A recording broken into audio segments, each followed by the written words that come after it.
What's up, guys? Welcome to Nutmegged, the podcast where a Yank and a Brit talk about the beautiful game from across the pond.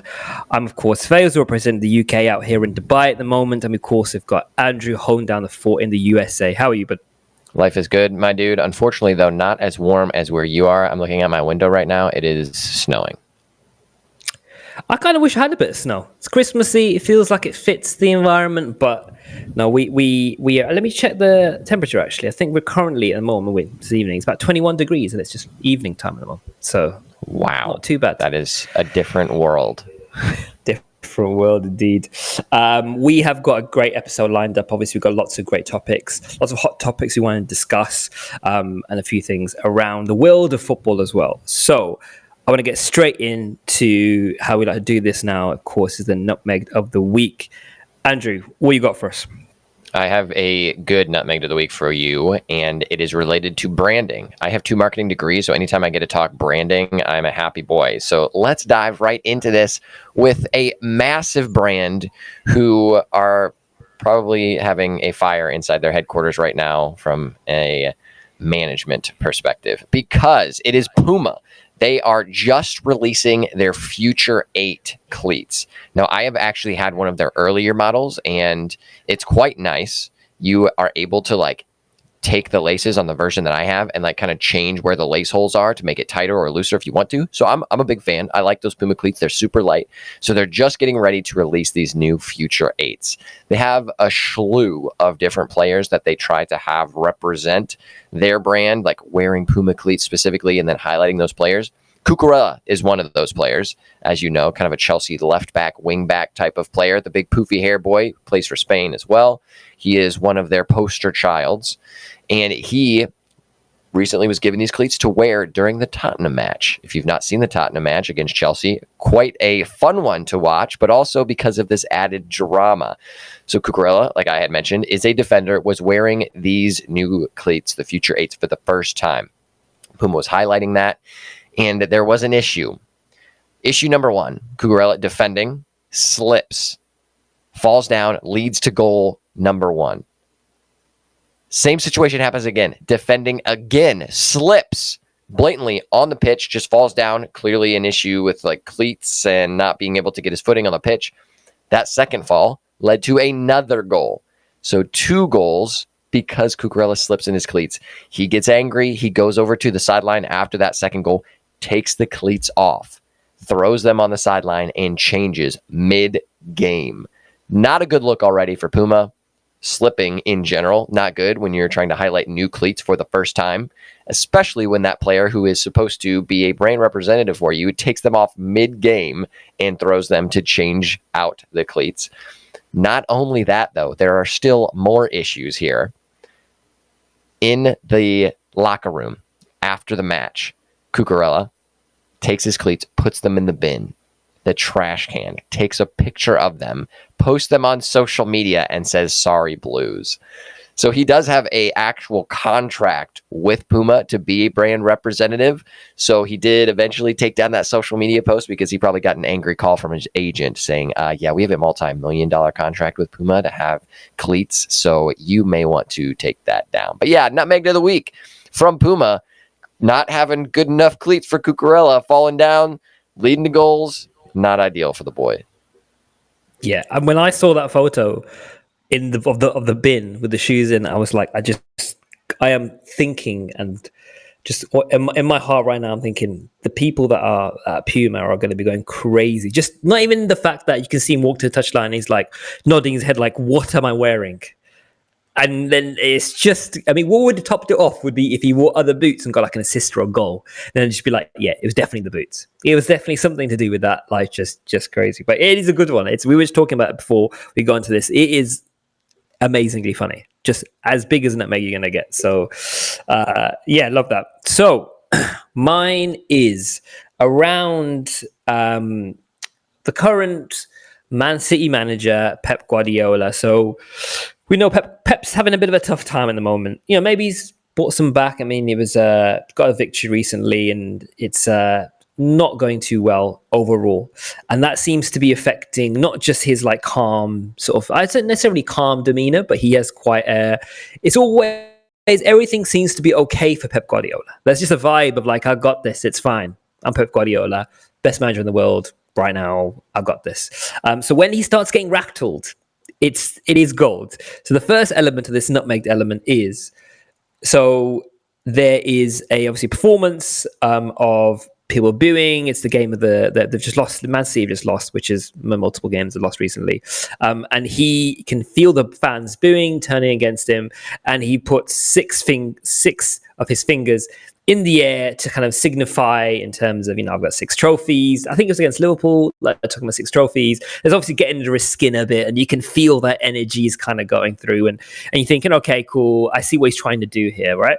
Now, someone also raised his fingers in, that kind of similar way, and it kind of shows that potentially our manager's getting rattled. Is there an aspect of that? And Mourinho came out and thought that was a bit of a side shot to him. So Pep Guardiola said, and this is a quote from him saying, Pep Guardiola said something about me yesterday. He's saying he won 6 trophies, which was the 6 fingers, and I won 3, but fairly and cleanly. I don't want to win by dealing with 150 lawsuits. So we got Jose Mourinho there trying to throw in a bit of shade there. But you're thinking, okay, that's not, it's just how it is at the beginning, the top of it, right? But then a video comes out, you guys might have seen it, of Pep Guardiola. He's probably in the street, he's got his bag, he's probably coming back from a game. And I think you can feel the fans trying to, I say a fan, it's probably like not necessarily a Man City fan, but he's obviously enjoying the heat that Pep Guardiola is taking. And he's sort of ribbing him a bit on the street. And then you can see something snap Pep Guardiola, and he's turning around and he's getting in the face. There's a bit of an altercation. His security holding him back, and he's doing that whole thing of like, "Don't hold me back! Don't hold me back! I want to get him." Situation. So it's really getting to that point now, and it's kind of burst a little bit here. And the 130 lawsuits going up to the 150. I've heard at the moment is 130, or there's 115 going to 130. That's what I've heard. So not good times, but obviously Pep needs to keep his cool. So a manager of that level should really not be fighting with random fans. Let's just clarify that. Or even trying to. So that is my nutmegged of the week. The first thing for me is Jose. That is just so on brand for him to have some random story happening somewhere else, and then he makes it about himself. That's just the exact epitome of what Jose Mourinho is. But I am actually here for more of this drama. I like when managers get a little bit more passionate and get a little more edgy with fans. One, because it just adds to the drama, the storyline. It makes it more fun and exciting just for general viewers like us. But then also, fans have no idea how difficult it is to be a manager of a Premier League club. I am a coach for a local college here in Ohio. And just being able to manage that is difficult, from the player personalities, from all the different functional things you have to do, from running practice to making sure you have game scheduled. Like, that's a lot. And then to do it at the highest level, just having all the media as well and all that stuff, fans have no idea how difficult it is. And especially the legacy and what Pep Guardiola has actually done as a manager is insane and insanely difficult. So, yeah, I like seeing him getting fans' face for that. I'm here for it. As you spoke about, as a manager, though, have you ever had a point where you've kind of lost your cool on the sidelines, or you felt like, oh, this is really annoying me now. I'm about to go off here. Actually, twice this last season, yes. So one was because of a refereeing incident. The referee called my player offside when he was clearly onside, and I was livid. We actually play like in the middle of a cornfield, and I had to walk into the cornfield so I didn't get kicked out of the match, and everyone thought that was very funny. But I actually have footage of the game, and at the end, the referee said, "Hey, you need to calm down." And I said, "Well, I will be calm when you make the right call." And I said, "I have the actual footage, and I can give that to you if you would like." And he said, "I'd like to see it." So I've never had him ref another game yet because I have the footage. I'm ready to show him. He was onside. So that's good. But the second piece, I've actually got into it with another coach on the sideline. Nothing crazy, but one of the coaches for a team that I was playing this season, she started yelling at one of my players who was just trying to ask a question to the referee because he wasn't sure what the call was and he wanted it explained. And while the explanation was happening, she was yelling at my player saying, hey, let's get the game going. Like, what are you even having a conversation about? Which, good job to the referee, because that's what you should be doing. You should be explaining if there's a miscommunication or a not understanding for a player. So then I started talking to the coach and be like, hey, yo, he's getting an explanation. Like, that's totally normal. The ref is doing exactly what he should be doing. And then she started yelling at me, and then we were just going back and forth a little bit, which I was so confused. And the AR on my side, he was saying, wow, I don't know what she's getting crazy about. But yeah, it seems like you guys have a nice heated rivalry going on. And I actually have communicated with her before. And I like her a lot. Like, we now have this little rivalry that's going on, but it's fun. But those were kind of the two pieces where it got a little bit crazy on the sideline. I like that. It's always like, we're all human, right? We're all gonna have something that's gonna, grind our gears or make something that's gonna, make us feel a certain way. So, yeah, love that. You spoke earlier about confusion. I'm being confused.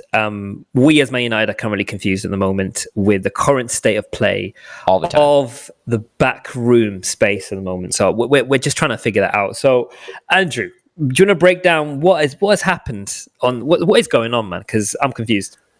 Yeah, I wish I could actually give you more clarity than I will be able to provide, but I am not able to do that. Maybe if Ratcliffe brings me in and makes me the CEO of the club, I can start providing some actual clarity. We can get him on the show. We'll get him on the show. Jim Ratcliffe, if you do listen to our show, I'm sure you're a dedicated listener, one of our three.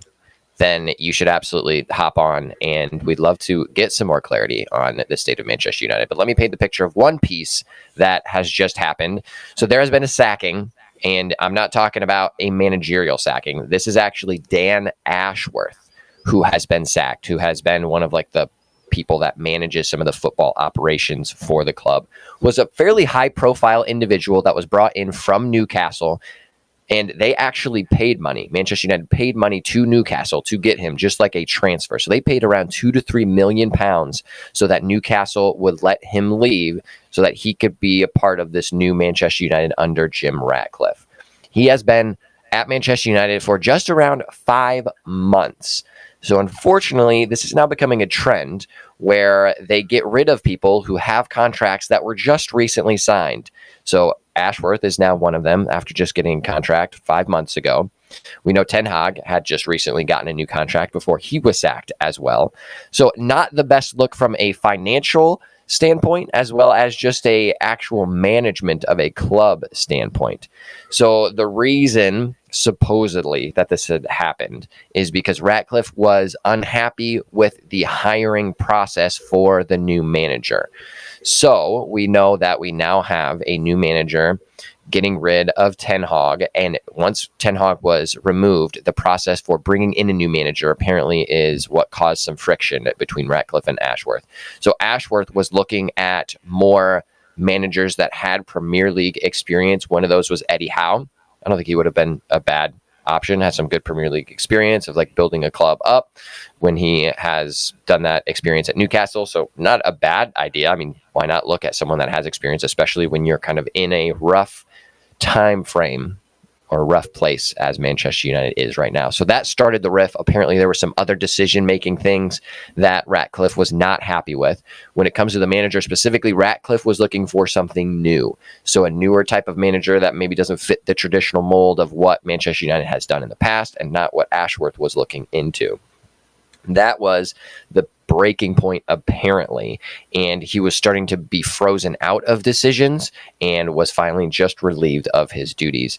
The other piece of this is actually the women's team, which is now not looking in too great of a shape simply because Ashworth had said on multiple occasions he was very committed to growing the women's side of the game with the Manchester United club. Ratcliffe has come out and said that the men's team is and will be the priority. So not necessarily saying that he's not going to put any focus on the women's team, but he is making it clear that the men's team is what he is trying to work on.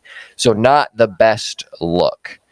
And Ashworth now is being coveted by multiple teams. Of course, I still think he's awesome, and he's a great football director type of person, knows what he's doing, helped with the Brighton rebuild, and did some good things with Newcastle. Also with some of the younger players in England, he was working with the FA and helped develop some of those programs, which is proven to be quite successful because now some of those players are playing for the England senior team.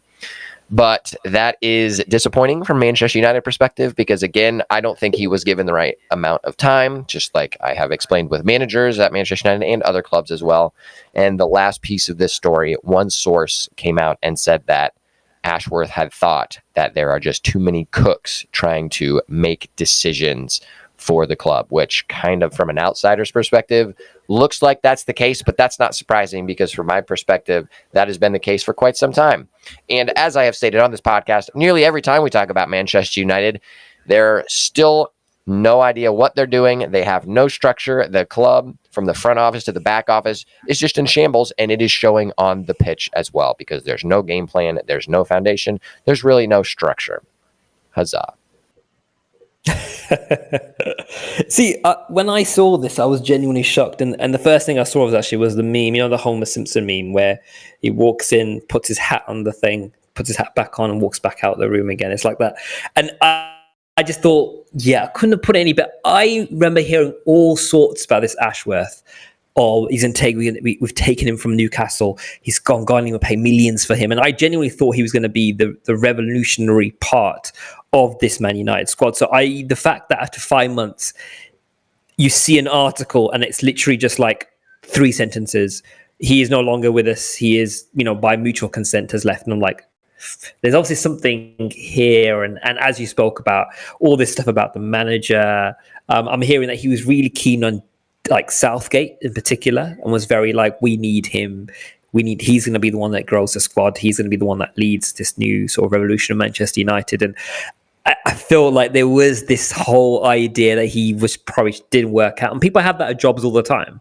It happens in Dubai. I'm sure it happens in the US and the UK and all over the world, for example. People come in that few months, you're getting your feet into the table and it's just not working for you.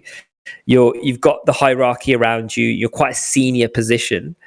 You just millions of pounds. It just, from Ratcliffe's perspective, just made sense just to cut it and just be like, look, do you know what? It hasn't worked. And let's just keep going on. But I just don't like the fact that he almost was part, I think maybe Ratcliffe also potentially saw him as part of that Ten Hag, like, structure and felt like there was an element of he perhaps was the one that wanted to keep Ten Hag in. He's the one that gave him a new contract and potentially gave him a couple more months, which therefore also cost the club. But maybe there's all this element behind it as well. We know at the moment Ratcliffe and money and what he's looking to do and really keep it nice and simple and not like, not spend lots of money and to the point where I think, again, this is an article I read earlier, but about how they've cancelled the Christmas party because of redundancies. So that's number one. They've also cut down, it was like a Christmas bonus.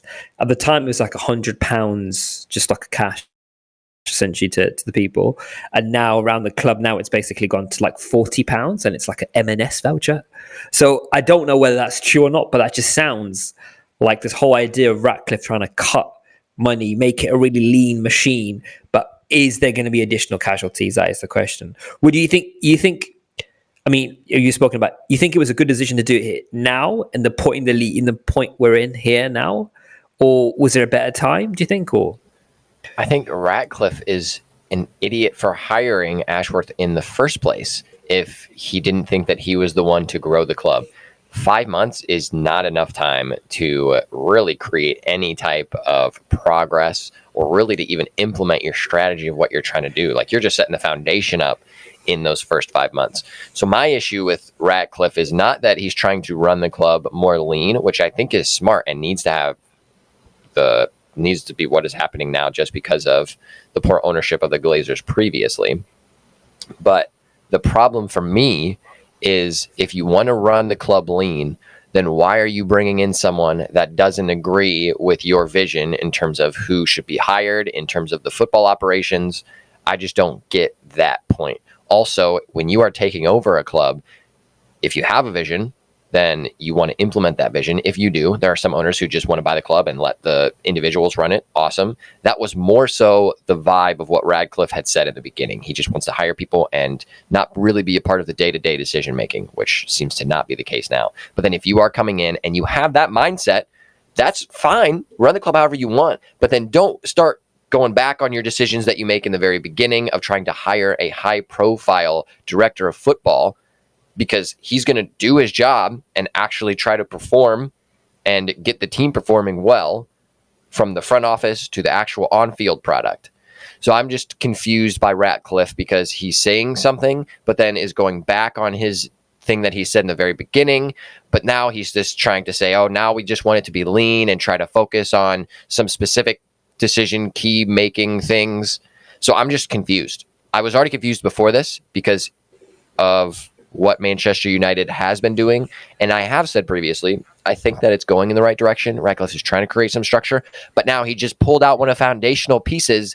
And now all of the progress that has been made for me, in my eyes, is now just crumbled back to the beginning. So now we're starting fresh all over again.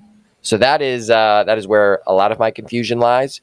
He tries to tell us one thing, slowly makes progress on the way that we thought he wanted to go, but then just now completely changes again and has his hands in everything. So I have no idea what's happening. I'm still just as confused and more confused now than I was before because I thought Ashworth was good. I'm going to drop you something real crazy. I've been debating on not being a Manchester United fan anymore, and it's not because of the on-field product. I'm a Browns fan.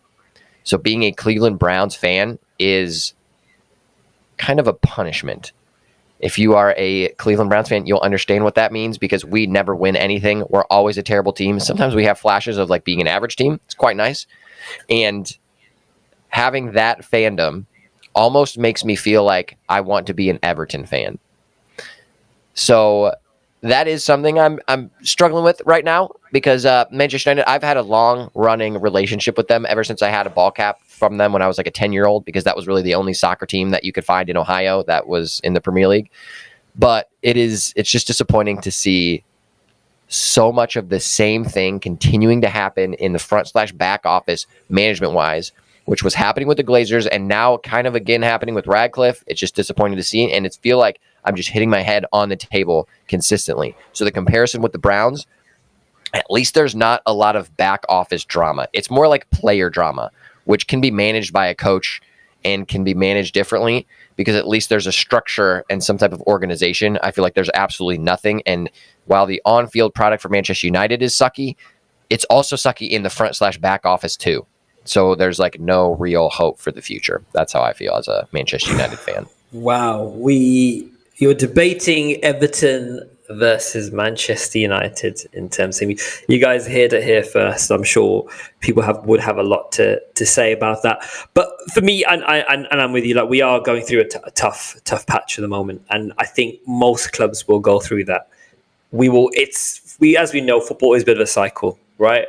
There are teams that will come and go. For example, look at Nottingham Forest, the European Cup champions, and now they'll get into that space now. It's getting to that point now, the same. So I see what you're saying, and I think if you're looking at it from like a purely like, is this club in disarray? Like, do you support a team or a club that is just has no direction and it's not enjoyable to watch and it's not enjoyable to like read about in the news? It's not good news, right? And it can be quite exhausting, and I appreciate that. But I'm of the opinion like the club you support, or the Premier League club, or whatever football team you support, it picks you. You don't pick it. That's what I'm always of the opinion of. When that cap was placed on your head, it meant you're going through and supporting Manchester United during the rain or shine. That's just part and parcel of it. That's what I see it. And there were times where at school I was called Glory Hunter. School mid-2000s, Man United winning it all, right? I haven't seen any more of that glory I've been hunting, apparently. There's none of that at the moment. And it's when I see my club doing well and I see us doing badly, I think to myself, we will get there. I just feel like in my heart that it's a bad phase, and it's a bad phase of football, but we will get there. So for me, my support will never go away, even in the bad times, because I honestly, genuinely believe you can cheer when you're winning, right? But you also have got to keep cheering when you're losing, because that's just part and parcel of being a football fan. That's just how it is. But I see what you're saying. You're kind of used to that, but I don't know if it's necessarily the on-field product. Like, I know that the Browns suck as an actual team playing the sport of American football. That's okay for me. So like when Manchester United is not playing well on the pitch, like it sucks for sure, but like that doesn't necessarily influence my fandom. I don't know if it's because I'm like an entrepreneur and I know how businesses should be run, but the part that just makes me hit my head on the table repeatedly is that the same stupid things happen in the front office. That's where all these problems are, and that should be the easier thing to manage.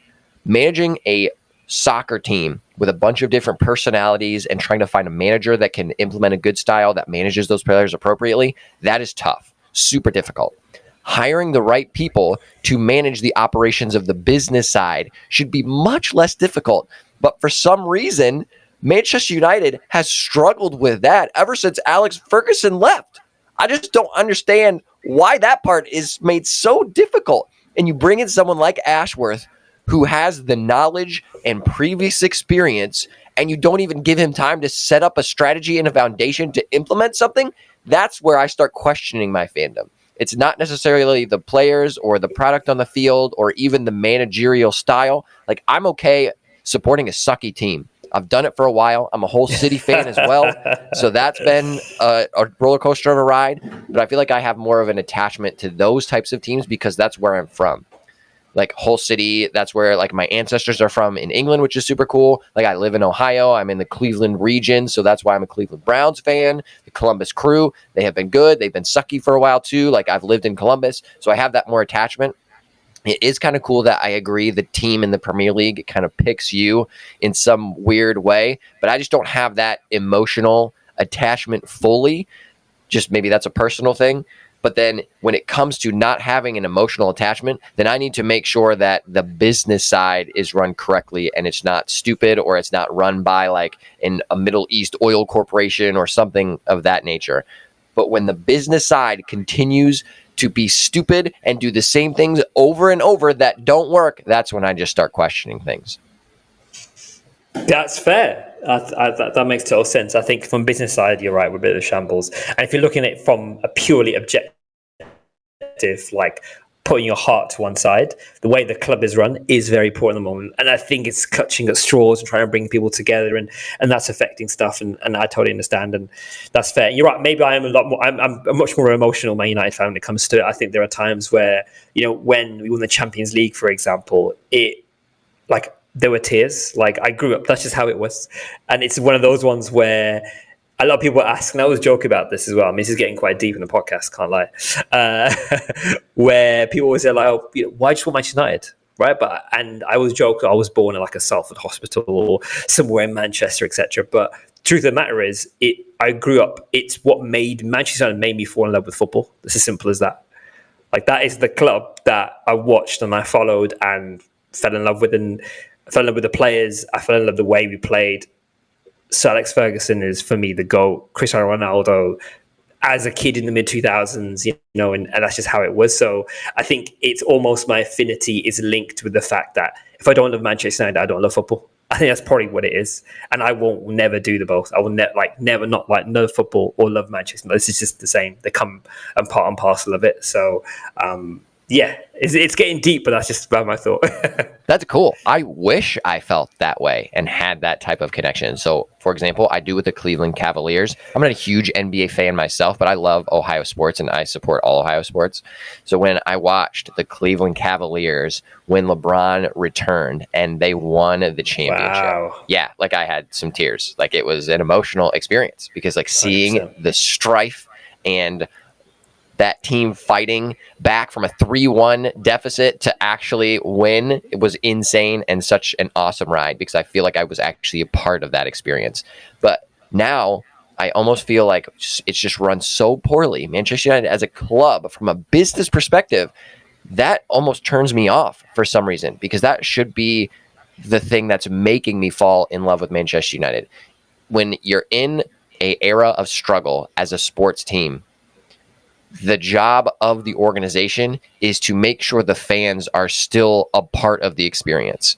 what Manchester United are doing right now are almost making me feel as a fan that I'm farther removed, and almost that I can do a better job of running some of the business side than they are, which is crazy to me. And I feel like that element is what is shoving me away as a fan and just keeping me less interested in the storyline of what should be the focus, which is the team itself. And it's okay to suck as a team, but when you start to suck as an organization and don't actually get your fans involved and are not running things appropriately, which will make your team suck even more, that's where I just feel bad about it.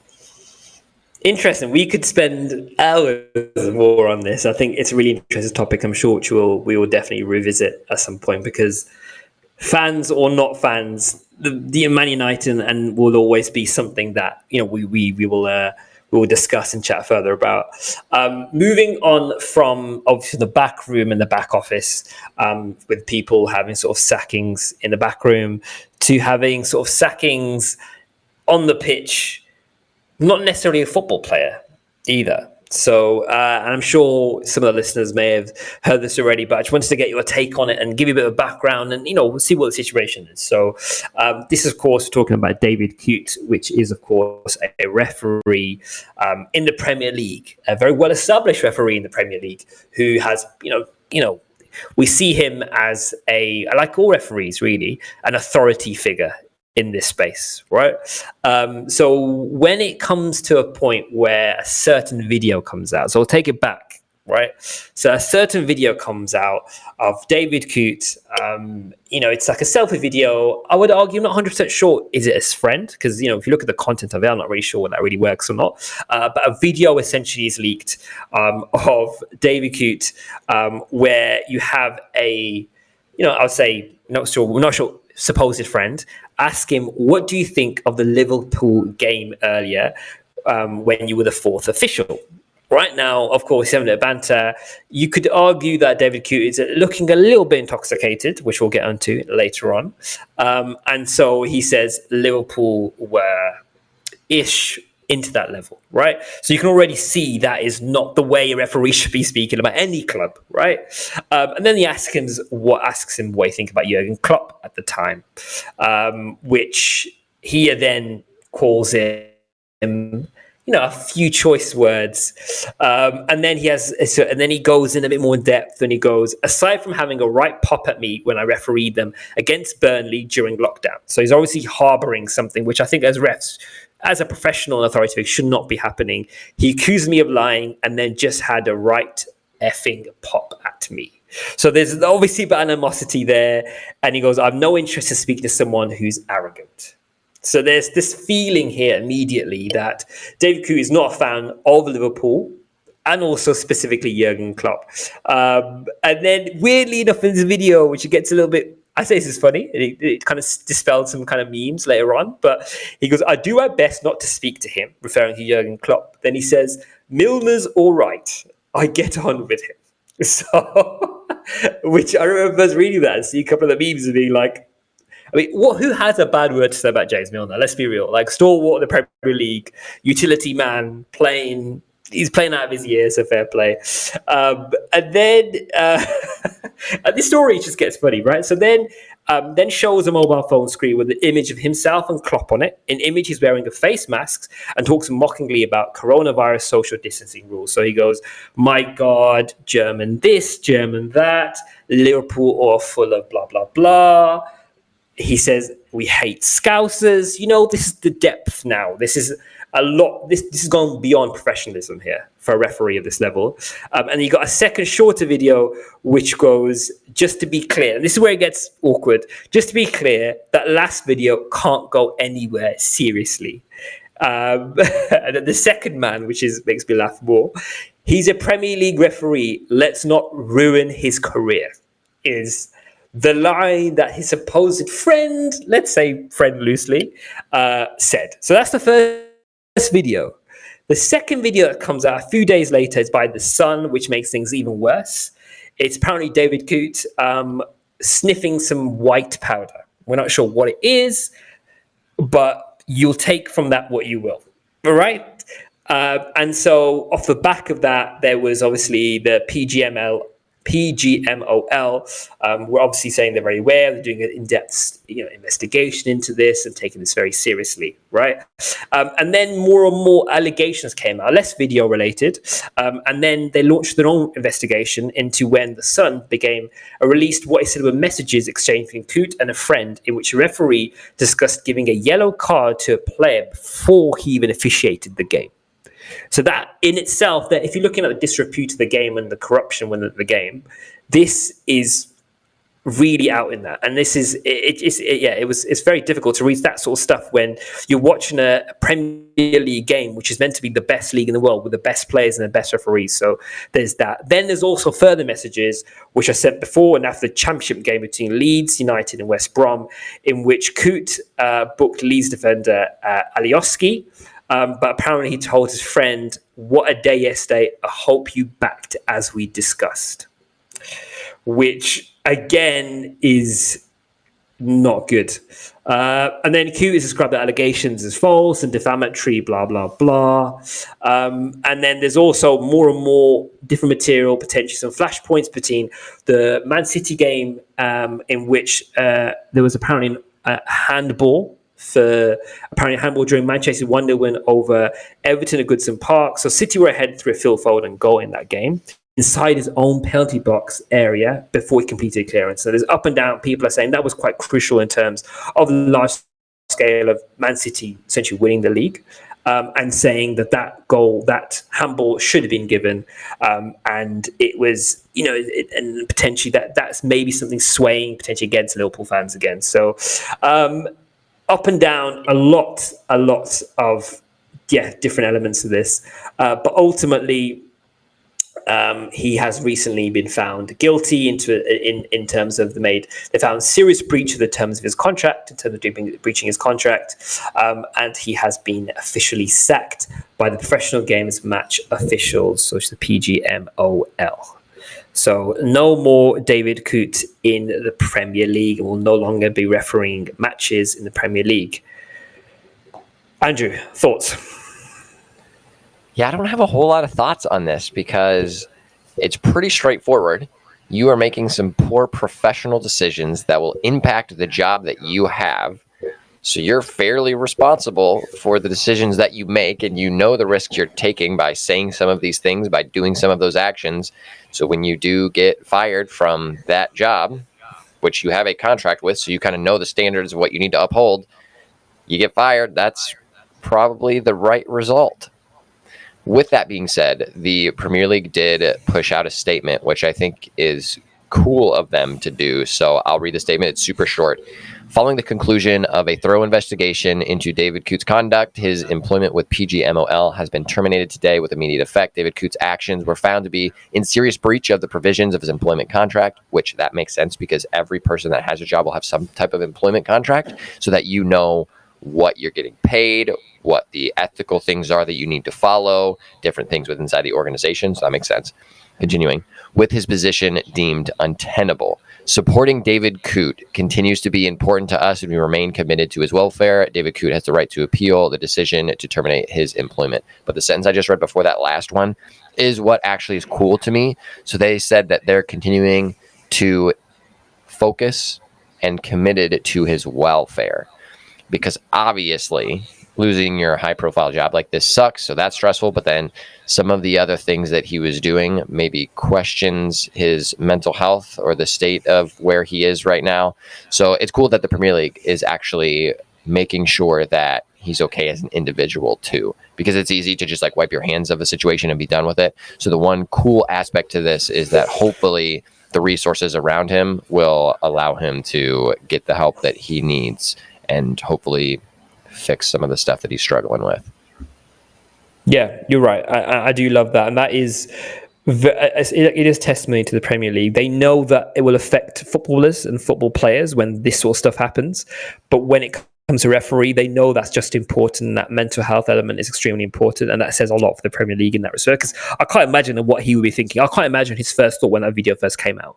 He even says in the video, this did not go anywhere. And even jokes about ruining his career. So I do sometimes think, and why that video came out. if you think about it. Like, who was the reason? Remember that video was taken around kind of COVID, around coronavirus, for example, I think in 2020, 2021 situation. So 2024, why is it need for it to come out? Is there a reason? Has someone got an agenda, for example? Is it potentially a Liverpool fan perhaps saw it and was like, I don't want David Coote near any Liverpool games in the future. I don't want that risk to be taken. And then I just felt like the Sun with the other video, I just felt like it, as a Premier League referee, as a human being in general, seeing essentially your career collide in stuff, like you can just feel it crumble with a punch after punch after punch of video allegations all coming out all at once. It almost just crumbled in on him. So I do appreciate that. Must be such a difficult thing mentally to go through as a referee, because then he's a human being, as you know, as much as he is a referee. But then you would argue at the same time that a referee of this level should not, irrespective of what the situation was, should not be doing videos like that, should really be upholding not only his contract, but the ethics and the code and the moral code of, you're a Premier League referee. A lot of players, for example, will abide by every rule. Like, yellow card, okay, cool, they'll listen. You're respected. As you, I would argue that he's probably the most respected person on that pitch at that particular time. So there is, there's that element of, we're all human, but at the end of the day, kind of like, for example, you work in the, NHS, for example, in the UK, or any kind of, you're a doctor or a GP, for example, you have an ethical code that you should really be abiding by. So it's not good, obviously, for David in that respect. Yeah, I agree, but hopefully he gets the help that he needs, and that the refereeing situations get better based on this situation, because it's always just a good constant reminder that, hey, you are a public individual, so the decisions that you are making in your personal life can influence the things that you do for your job and your public life as well. But now let's finish this bad boy off with our take it or leave it. I'll give you mine really quickly. It's about a pertinent topic that has just happened. So take this or leave it. Saudi Arabia hosting the World Cup is a good thing. Good thing. Inverted commas, good thing. Now, it depends how you define good, right? You would argue that if you remove politics from a country in terms of decision, then technically going to a place in the Middle East to play football, fair, right? Like, everyone should get a chance. So it is a good thing for a country that perhaps isn't necessarily a footballing nation, that is trying to do something special here with Cristiano Ronaldo, with the Saudi Arabian League, for example, and they're trying to do something special here.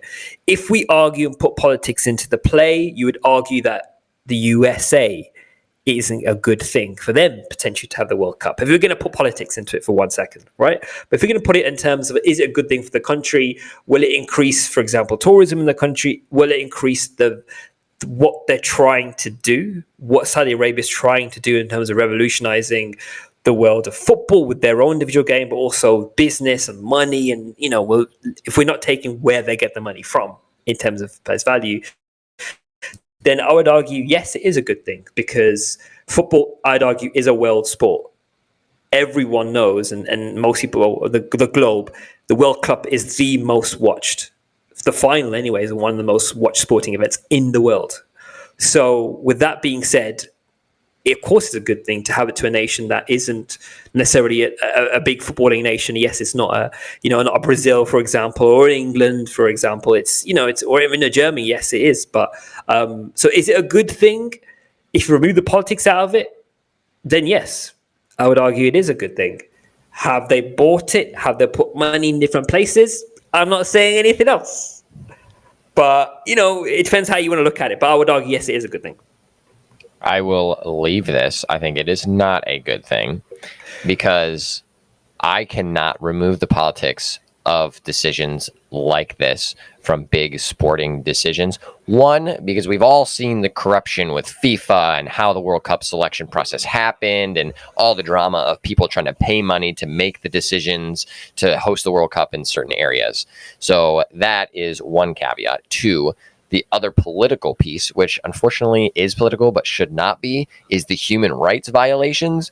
there should be a scorecard, which there's a rough scorecard that FIFA supposedly uses for selecting these things. And they actually give out grades. And apparently they gave perfect grades in every area except the human rights one, where it said it could go either way. You don't want that on your scorecard when you are looking at human rights violations. That should be one of the easy things that you as a nation should be able to do appropriately. And unfortunately, some of those countries in the Middle East don't have great records, like we saw with Qatar, with the human rights side of things. And I don't think hosting a World Cup in a country where the human rights violations could go either way is a good thing, especially because there's a lot of humans involved in getting a country ready for a World Cup. We saw it with Qatar, some of the negative things, to put lightly, that were happening in terms of construction and trying to get areas ready for the World Cup. So I'm nervous that something similar would happen with Saudi Arabia when construction happens for almost all of these World Cup venues, because a vast majority of them don't even exist yet. There is a city where a World Cup will be held that is nothing. They have to literally build a city to create the stadium where the World Cup matches will happen. So I am saying it's not a good thing because the infrastructure is not ready. They're going to have to rush to get certain things done. There's already evidence of human rights violations happening previously. So all of that combined is a no from me. I will say the one piece that you did mention, yes, soccer is a world sport, which I absolutely love, and every country should have the ability to hopefully or apply for or try to get ready to host a World Cup if it's ready and available to do so. So I think FIFA should have said, if it wasn't corrupt and all this crazy stuff doesn't happen inside of FIFA, they should have said, yo, we would love you to host this. Here is a roadmap that will allow you to host the World Cup. So if you can hit all of these road marks, then yes, you'll be able to host the World Cup. But if you're not able to do that, we'll have to keep pushing it down the line until you are ready. But nothing happens like that as it should, because the world revolves around money. So I'm going to leave this one on the table. I think that is a really fair point about that roadmap. And if things were more done from like a solutions perspective in terms of looking at it like, look, this is the problem. Let's create a solution, give you some time to do it. And if it isn't necessarily you bid and then you make it, it's more like we're going to judge you and judge your infrastructure across a period of time, then you're 100%. We know that. But that's what's supposed to happen. That's what's crazy. They are supposed to, FIFA is supposed to judge each bid that is submitted, which no one else bid because everyone knew that it was corrupt and Saudi Arabia was just going to get it anyway. But they are supposed to take that scorecard and then judge all these different categories to make sure that a country is doing it. But yeah, you're right. It's not even happening. Ridiculous. This is the thing. And as well, so much as obviously we've seen the Netflix documentary about FIFA and the corruption in general. Like, if I'm honest with you, if you remove the whole bidding process, right, you could literally give it to any country that goes, hey, I've got a couple of billion. Do you mind if I just do the World Cup? Is that right? Cool. That's essentially what's going to happen, right? Like, and they'll throw in a couple of, like, I think the one in 2034 is Morocco, Spain, and I forgot the other countries, one more kind of like country like that, which is going to be hosting it. It's kind of like, look, we'll throw in another footballing one, a European footballing one, to kind of balance it out to the element. So like I said, there's another element we could really break into, but it is definitely about perspective here. If you're looking to bring in, if you talk about human rights, then there's no argument, right? If you look at it that alone, then cool, that ends that. But if you look at it as like a overall element of like sport for the love of sport, then yeah, you're right. But the word good, I see what you did there. It's a tricky one. So mine is, and as I was talking, actually, I changed mine a little bit. So my initial one was going to be something around Manchester United, but I feel like we've talked about that. So I'm going to jump back into the referee for 1 second, right? And I just want to bring in, I think there's a question I was going to ask. So my take it or leave it is, right, essentially the case of David Coote and the refereeing and the allegations, etc., that has now lessened, I would argue, the authority that the Premier League has. And there's almost, I would argue, I'm trying to word the question correctly, but what I'm trying to say is the allegations of the referee that have been made with David Coote, has that for you essentially put the Premier League in essentially a disrepute, and there are perhaps other referees that may be doing something similar. Does that make you double think about future games? I think I will leave that just because I'm always a bit wary of referees. Being a coach, I've always had an interesting relationship with referees, and I know even the best referees subconsciously are influenced by other things because they're humans. All humans are. So that makes sense. So I do have this era of knowing that they will not make 100% accurate calls or decisions. So going into that, I understand that already. That's just how refereeing of sports works across the table. So that piece is fine with me. The element of will it impact the viability of referees or the standing of referees in the Premier League in general? I don't think it hurts the Premier League per se. I think maybe people and coaches and fans will maybe be more wary of the things that referees do in their personal lives that could influence the decisions that they make in games. Just knowing that as a manager already, so that doesn't impact me, but I think that will open up that conversation a little bit more.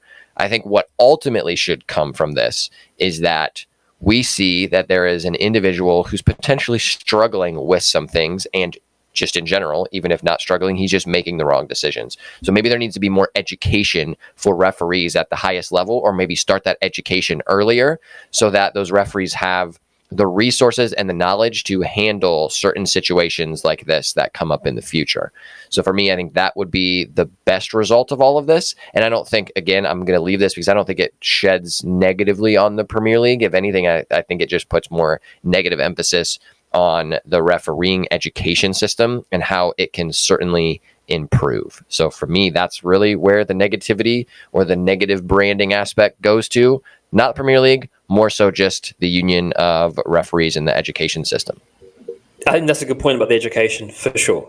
I think there's definitely more that needs to be done for that, because as we kind of spoke about earlier, there is more to be done. There's not enough education in that space, and I think that will obviously grow with that, and that will obviously potentially may bring the referees closer to the Premier League, more close to the fans and more close to the players in terms of understanding, and then they would perhaps do understanding. So it's kind of a tit for tat, essentially. There'd be more understanding from both sides with that specifically. I was thinking more so, I mean, I am with you in terms of it's less so Premier League, but my angle potentially was now the Premier League title's going to get close, right? Well, let's be real. I mean, close as close as it can be. I mean, Liverpool are storming it at the moment. Let's be real, but which is not good for anyone's predictions. Let's just clarify that, right? But I almost felt like, does it not, will fans just go, are other referees potentially, betting on the game? It's very easy to do. I'm going to give him a yellow card. If it was that easy, it's literally two messages between a referee going to his mate, put a bet on, I'm going to give him a yellow card. Just leave it with me. Like, it makes me think, and does that potentially do the Premier League a bit of injustice in terms of thinking, is there going to be other decisions like that? When we have another blatant decision, for example, like the Rodri handball, for example, and the Everton handball, for example, is there going to be more like, well, I don't know, maybe it's the Premier League, you remember that referee? I don't know, maybe, is there potential there? That was my large thinking, but I think it makes more sense from a negativity perspective. Yeah, I don't disagree. I think maybe fans will think about it more. If I was the Premier League and any type of organization that dealt with referees, I would start doing a branding campaign now of saying, hey, here's what we're doing to improve this situation. We know that there are issues happening within the referees, but this is now the new educational model. Here are the different things to think about. And I would make that more public so that people understand the actual education that referees go through and what is being done to improve it. Love that. That there solves it. I think that would be, I don't know, how do we get that? But someone cut that, clip that, send that to the guys, because I think hire me, boys. I'll fly over to the UK. I think it's perfect. Honestly, I think it's so perfect, because that's what's needed. We need some more clarity and more transparency is the key in the situation. Great. That, I think, brings an end to another cracker of a show.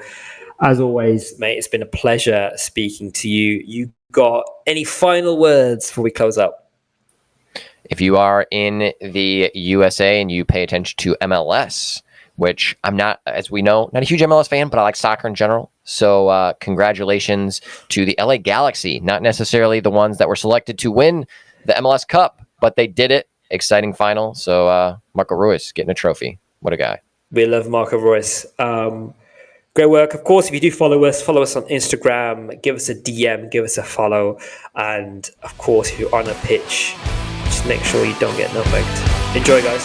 Peace.